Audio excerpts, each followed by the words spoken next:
नमस्ते। अब हम यूनिट 5 के वर्किंग विद द लैंग्वेज के क्वेश्चन आंसर करेंगे। Study the following phrases and their meanings, use them appropriately to complete the sentences that follow. यानी निम्नलिखित वाक्यांशों और उनके अर्थों का अध्ययन करके नीचे दिए गए वाक्यों को पूरा करने के लिए उनका उचित उपयोग करें। ओके, पहले क्या दिए आपको? फ्रेजेस एंड यहाँ पे मैंने इनका इंग्लिश और हिंदी मीनिंग दोनों लिख दिया। ओके, लुक आफ्टर यानी क्या होता है? टेक केयर ऑफ यानी कि देखभाल करना। लुक डाउन ऑन यानी कि डिसअप्रूव और रिगार्ड एज इंफीरियर यानी नीची नज़र से देखना। Look in on someone, make a short visit यानी थोड़ी देर के लिए मिलने जाना। लुक इनटू यानी इन्वेस्टिगेट यानी जांच करना। लुक आउट यानी बी केयरफुल, सावधान रहना। लुक अप यानी इम्प्रूव, सुधरना।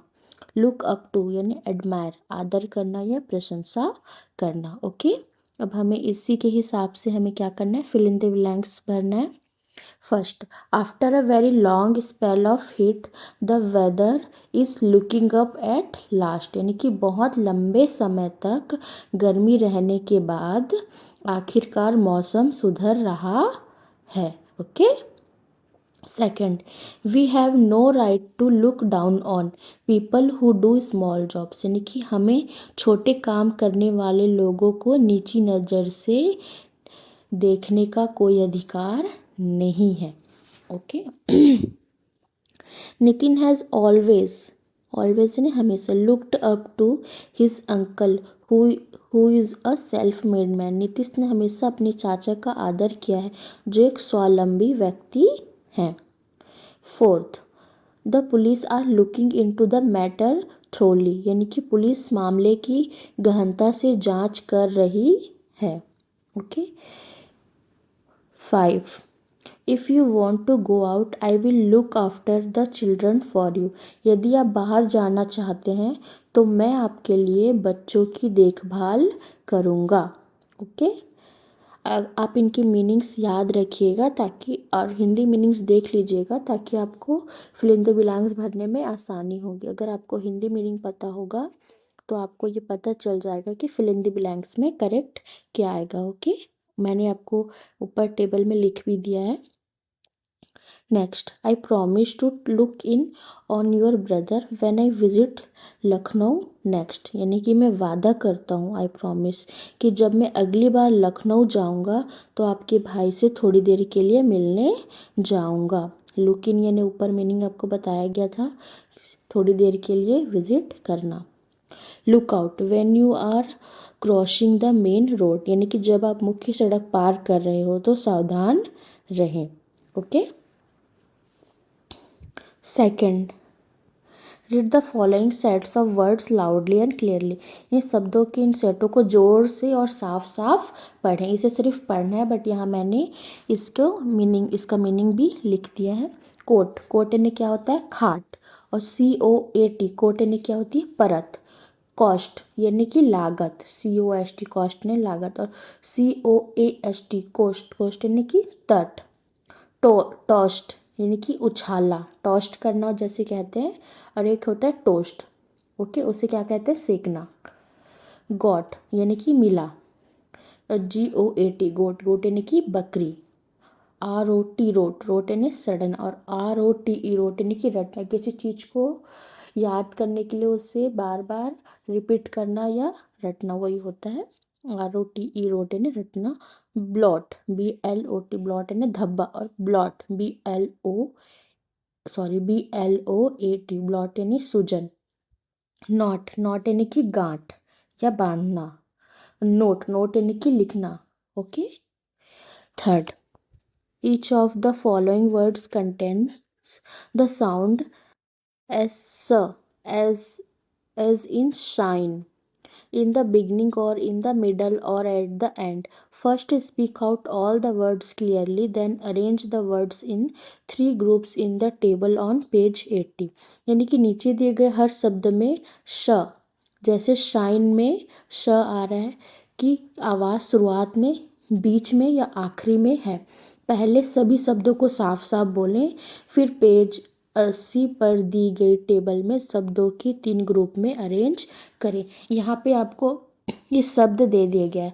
आपको शब्द के शुरू में कहाँ पे श आ रहा है, बीच में कहाँ श आ रहा है और लास्ट में कहाँ स आ रहा है, उसे चूज करके ये नीचे वाले टेबल में आपको पुट करना था। इनिशियल यानी कि शब्द के शुरू में स की ध्वनि, जैसे कि शिप, एस एच शुरू में आ रहा है। इनिशियल यानी कि मीडियल यानी कि बीच, शब्द के बीच में श की ध्वनि। ओके, जैसे कि फैशन, फैशन में बीच में स आ रहा है, S H. And final, final यानी कि शब्द के अंत में या आखिरी में श की ध्वनि, जैसे कि ट्रैश, लास्ट में श आ रहा है। ठीक है, उसी तरह। तो अब देखते हैं यहाँ पे, तो जो शब्द के शुरू में जो स की ध्वनि आ रही है वो क्या है, ship, S H double E P, ship. Shriek, shore, shoe and sure, इन सब में क्या है, देखिए शुरू में स की ध्वनि आ रही है। और सेकंड वाले में शब्द के बीच में स की ध्वनि आनी चाहिए, मतलब मिडल में।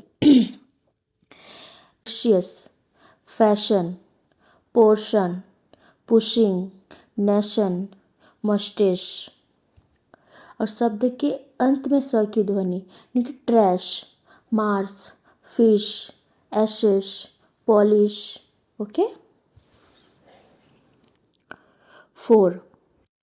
In each of the following word, ch represent the ch same consonant sound as in chair.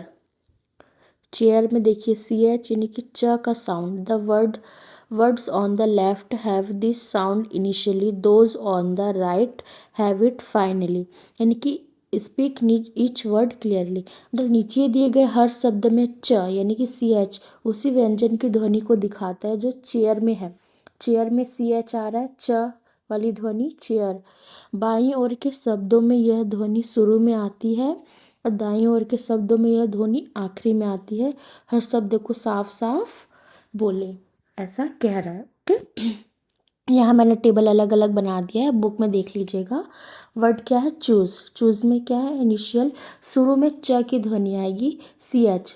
Initial यानी यहाँ पे शुरू में आएगा सी एच। ओके, जैसे कि चूज, चूज में सी एच शुरू में आ रहा है। सेकंड है चाइल्ड, चाइल्ड में भी च है, वो क्या है, शुरू में आ रहा है C H.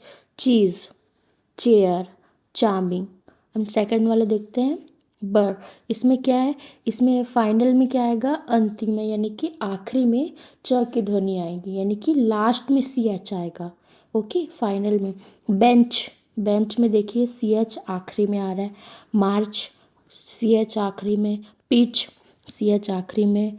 Rich, rich, C H आखिरी में। रिसर्च, सी एच आखिरी में। Okay, underline the letters representing this sound in each of the following words, यानी कि नीचे दिए गए शब्दों, नीचे दिए गए शब्दों में सी एच की ध्वनि वाले अक्षरों को रेखांकित कीजिए। तो देखिए फीचर, फीचर में F E A T U R E, T U R E को क्या पढ़ते हैं हम लोग, चर, तो फीचर होता है।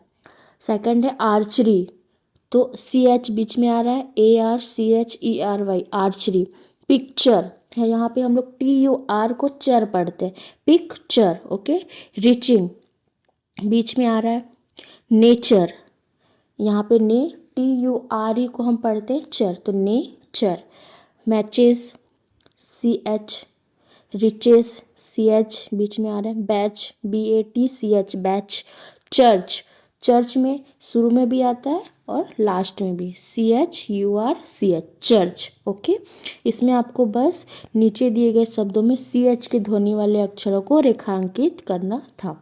ओके, तो यहाँ पे सिर्फ सी एच नहीं, अगर हम किसी प्रोनाउंसिएशन करते हैं, जैसे कि फीचर में, फीचर में सी एच नहीं है, बट हम लोग फीचर पढ़ते हैं तो वहाँ पे च की जो ध्वनि है वो आती है, बट किस में आती है, टी यू आर ई में, उसे हम क्या कहते हैं, फीचर। तो यहाँ पे टी यू आर ई को अंडरलाइन करना था। ओके, और सेकंड में देखिए आर्चरी, आर्चरी में यहाँ सी एच है ही। ठीक उसी तरह पिक्चर, पिक्चर में भी सी एच नहीं आता, सी एच की जगह क्या आता है, T U R E, but हम जब उसे प्रोनाउंस करते हैं तो क्या होता है, picture, T PICTURE, picture. Okay.